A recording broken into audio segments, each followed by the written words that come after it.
اس وقت تقریباً آدھی رات ہو گئی تھی جب میں نے اپنے دوست ذیشان سے واپس گھر آنے کی اجازت لی۔ اس نے مجھے کافی منع کیا کہ رہنے دو، موسم خراب ہے، صبح چلے جانا، مگر میں شروع سے ہی کسی کے گھر رہنے سے بہت کتراتا تھا۔ خیر میرے بار بار کہنے سے اس نے مجھے اجازت دے دی اور اس نے مجھ پر ایک مہربانی اور کی کہ مجھے سٹاپ تک چھوڑ گیا۔ اب میں سٹاپ پر بالکل اکیلا کھڑا تھا اور موسم بھی خراب تھا اور سڑکیں ویران تھی اور اوپر سے شور کرتی ہوائیں۔ میں تو گھبرا گیا، پھر خدا کا نام لے کر چل پڑا اور سڑک کی دوسری جانب جا کھڑا ہو گیا جہاں سے میری بس آنی تھی، مگر آدھا گھنٹہ ہو گیا تھا مجھے کھڑے ہوئے، کوئی ایک بھی بس پاس سے نہیں گزری تھی۔ سوچا گھر پاس ہی ہے، پیدل ہی چلا جاتا ہوں۔ پھر یوں ہوا کہ چلتے چلتے یوں ہی کوئی مل گیا تھا، ایک گاڑی نظر آئی اور وہ میرے پاس آ کر رک گئی۔ پہلے تو میں گھبرا گیا مگر خدا کا نام لے کر کھڑا ہو گیا کہ جو ہوگا دیکھی جائے گا۔ مگر جیسے ہی گاڑی کا شیشہ اوپر ہوا میں تو اپنی ہوش ہی کھو بیٹھا۔ واہ کیا نظارہ تھا! میں اس پل اپنے آپ کو دنیا کا سب سے خوش قسمت انسان سمجھ سکتا تھا۔ بھائی کیوں نہ سمجھتا، دنیا کی سب سے حسین لڑکی جو میرے سامنے تھی۔ کچھ دیر تو میں اسے دیکھتا رہا مگر اچانک اس کی آواز میں چونک گیا اور سوچو کہ احساس سے باہر آیا۔ اس نے مجھے کہا کہاں جانا ہے آپ کو؟ اس کے منہ سے یہ لفظ سن کر میں اس لیے چونکا کہ پہلی بار میں نے لڑکی کے منہ سے یہ سنا تھا کہ کہیں جائیں گے آپ، ورنہ فلم اور حقیقت میں لڑکا ہی لڑکی کو کہتا ہے کہ کہیں جائیں گے آپ۔ خیر میں نے بتایا کہ میں گرین ٹاؤن جانا ہے اور اگلا لفظ اس نے کہا میرا خیال ہے قبرستان کے پاس آپ کا گھر ہے۔ یہ سن کر جو میں نے اچھے خیالات اس کے بارے میں سوچے تھے وہ سب بھول گیا اور ذہن میں ایک ہی بات رہ گئی، بھائی یہ تو کوئی اور ہی مخلوق ہے۔ مگر اس وقت میں کیا کر سکتا تھا، میں گاڑی میں بیٹھ گیا تھا۔ خیر گاڑی میں بیٹھ کر آیت الکرسی پڑھنی شروع کر دی۔ پھر تھوڑی دیر بعد اس نے کہا یہ آیت الکرسی کیوں پڑھ رہے ہو؟ میں کوئی چڑیل تو نہیں؟ دیکھو چڑیل کے پاؤں تو مڑے ہوئے ہوتے ہیں مگر میرے تو بالکل صحیح ہیں۔ میں نے اس کی بات سنی اور اس کے پاؤں دیکھے اور آیت الکرسی کو وہیں چھوڑا اور ذہن میں ایک خیال آیا، آپ کے پیر بڑے حسین ہیں، انہیں زمین پر مت اتاریے گا، میلے ہو جائیں گے۔ مگر کمال ہے، اس نے مجھے کہا میں جانتی ہوں کہ میرے پیر خوبصورت ہیں، تم زبان سے کہو نا، ذہن میں ایسے نہیں سوچتے۔ میرا دماغ کام کرنا چھوڑ گیا تھا، یہ سمجھ نہیں آ رہی تھی کہ اس کو میں کیا کہوں، چڑیل یا کچھ اور مجھے کسی اور بلا کا نام بھی نہیں آتا تھا کہ میں اس کو وہ کہہ لوں۔ خیر میں نے اسی کشمکش میں ایک بار پھر آیت الکرسی کا سہارا لیا اور اپنے آپ کو پرسکون محسوس کرنے لگا۔ میں آیت الکرسی میں مشغول تھا کہ اس نے مجھے کہا لو بھائی ہمارا گھر آ گیا ہے۔ میں نے اچانک کہا کیا مطلب ہمارا گھر؟ صرف میرے اکیلے کا گھر ہے، مگر یہ میرا گھر نہیں ہے۔ کہاں ہے یہ؟ کہاں یہ تم مجھ کو لے آئی ہو؟ پھر اس نے مجھے کہا میں تمہیں اس لیے یہاں لے کر آئی ہوں کہ تمہیں بتا سکوں کہ میں کوئی چڑیل نہیں ہوں بلکہ تمہاری طرح ایک انسان ہوں، مگر تم یقین نہیں کر رہے، بار بار آیت الکرسی پڑھ رہے ہو، تمہیں بتایا ہے نا کہ میں چڑیل نہیں، مگر تم یقین نہیں کر رہے ہو۔ میں اس کی یہ بات سنی اور کہا پھر تم یہ کیسے جان لیتی ہو کہ میں آیت الکرسی پڑھ رہا ہوں جبکہ آیت الکرسی تو میں اپنے دماغ میں پڑھ رہا ہوتا ہوں؟ پھر اس نے کہا دیکھو ہر بندے کے پاس کوئی نہ کوئی تو فن ضرور ہوتا ہے نا، جیسے کہ تم ایک بڑے پولیس والے ہو اور کسی بھی کیس کو بڑی آسانی سے ہینڈل کر لیتے ہو، یہ تمہارا فن ہی ہے، اور دماغ میں کیا ہے یہ فن میرے پاس ہے، سمجھے؟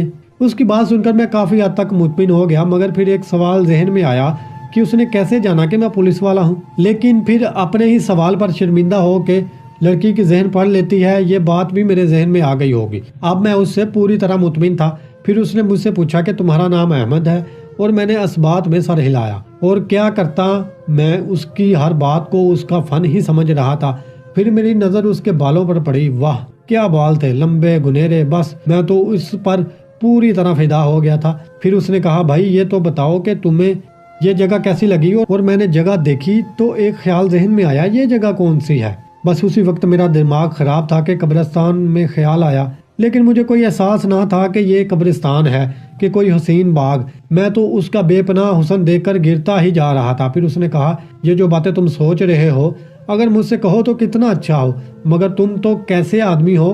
میں جتنے بھی آدمی یہاں لے کر آئی ہوں سب اتنی اچھی اچھی باتیں کرتے ہیں، مگر تم ہو چپ بیٹھے ہو، بس دماغ میں ہی سوچے جا رہے ہو، چلو مجھ سے کوئی بات کرو۔ ویسے ایک بات کہوں احمد، میں نے اس بات میں سر ہلایا، کتنا اچھا ہو اگر ایسے موسم میں بارش بھی ہو جائے۔ میں نے یہ سنا اور کہا واقعی کتنا رومانٹک موسم ہو جائے گا۔ یہ بات میں نے ہونٹ ہلا کر کہی، بس یہ کہنا تھا کہ یکدم ایک بارش ہونی شروع ہو گئی، اور بارش بھی اتنی تیز کہ میں اپنی پوری زندگی میں اتنی تیز بارش نہیں دیکھی تھی۔ میں نے یہی بات بس اس سے ہونٹوں سے کہی، مگر یہ کیا کہ اس نے میرا ہاتھ تھام لیا تھا۔ اب اس نے میرا ہاتھ تھاما ہی تھا کہ قسمت ماری مجھے چھینکیں آنی شروع ہو گئی۔ شاید مجھے بخار ہو گیا تھا۔ بھائی ظاہر ہے اتنی تیز بارش اور بخار نہ ہو، یہ کیسے ہو سکتا ہے؟ میں نے اس سے کہا بارش تیز ہو رہی ہے، یہاں کوئی کمرہ وغیرہ نہیں ہے؟ اس نے کہا کمرہ تو ہے، البتہ بارش کم ہو سکتی ہے۔ بس اس نے یہ کہا اور بارش رک گئی۔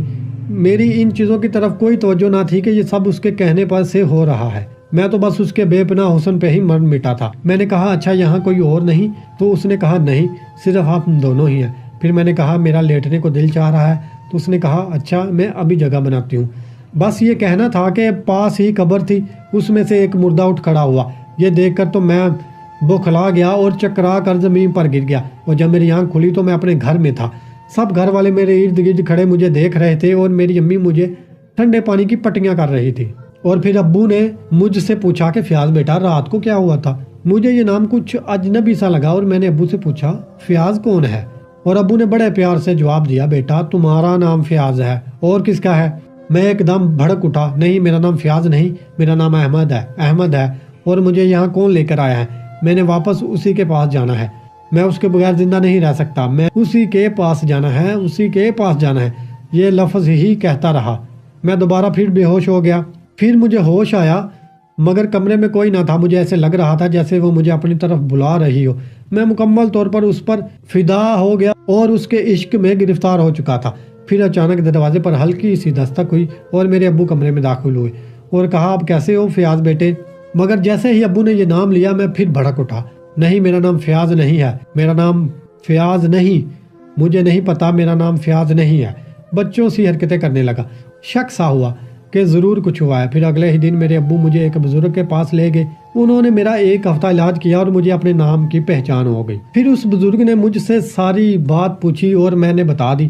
انہوں نے مجھ سے کہا کہ تمہاری سب سے بڑی غلطی تھی کہ تم جب آیت الکرسی کا ورد کر رہے تھے تو جو تم نے روک دیا، یہ سب سے بڑی غلطی تھی۔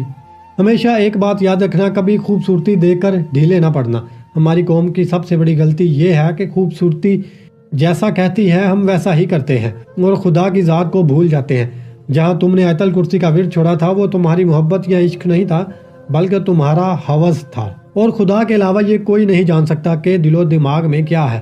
اس وقت تمہیں صرف اس کی خوبصورتی یاد تھی اور کچھ نہیں۔ وہ جو کچھ کہہ رہی تھی تمہیں اسی لیے سچ لگ رہا تھا، اور تم اس دن اس لیے بچ گئے تھے کہ اذان ہو رہی تھی۔ جاؤ اور آج کے بعد ہمیشہ سچ کو تسلیم کرنا اور کچھ نہیں۔ آج اس بات کو بیتے 5 سال ہو گئے، مگر خدا کا شکر ہے اب میں تبدیل ہو گیا ہوں، اور اس بزرگ نے مجھے بتایا تھا کہ وہ لڑکی چڑیل ہی تھی۔ جی تو سامعین، اگر آپ کو ہماری کہانی پسند آئے تو اس کو لائک کریں، شیئر کریں اور ہمارے چینل کو سبسکرائب کریں۔ حاضر خدمت ہوں گے ایک نئی ویڈیو کے ساتھ، تب تک اجازت دیجیے۔ اللہ حافظ۔